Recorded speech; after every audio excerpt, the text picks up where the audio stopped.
ખબર નહીં યાર કેટલા માર્ક આવશે. આ બે સવાલ બહુ અઘરા પડ્યા. અરે સાવ સહેલું હતું બે. સોલાર કેલ્ક્યુલેટર એપ દિલ્હીના એક સ્ટુડન્ટે બનાવી છે. ના, સોલર કેલ્ક્યુલેટર એપ ઈસરો અમદાવાદે બનાવી છે. આની વાત તો સાચી છે. તું સાયન્સમાં ભણે છે? ના, તો તને આ બધું કેવી રીતે ખબર? હું ન્યૂઝપેપરના લેખો અને સાયન્સ મેગઝીન નિયમિત વાંચું છું. બસ તો પછી તું હવે સાયન્સ જ લેજે. ના રે, સાયન્સની તો મેં ચોખ્ખી ના પાડી દીધી છે. આ તો સાયન્સમાં એક્સપર્ટ છે. પણ સાયન્સમાં ભણાવવાનો ખર્ચ ખબર છે ને? અરે તમે પૈસાની ચિંતા ના કરો. સાયન્સમાં જ એડમિશન કરાવી નમો સરસ્વતી વિજ્ઞાન સાધના યોજનામાં નામ લખાવી દો. તું ન્યૂઝપેપર રોજ વાંચે છે તો ત્યાં જાહેરાત ના વાંચી? અમે ખાસ મારા ફ્રેન્ડ માટે સાચવીને રાખી હતી.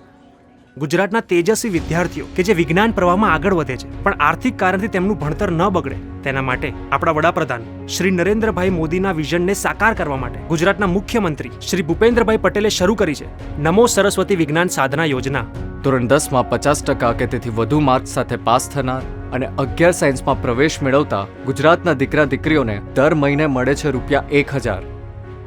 અને 12મું પાસ કર્યા બાદ મળે છે બીજા 5000 રૂપિયા, એટલે કુલ 25000ની આર્થિક સહાય. સરકારી કે ગ્રાન્ટેડ શાળાઓમાં ભણેલા વિદ્યાર્થીઓને આનો સીધો જ લાભ મળી શકે છે.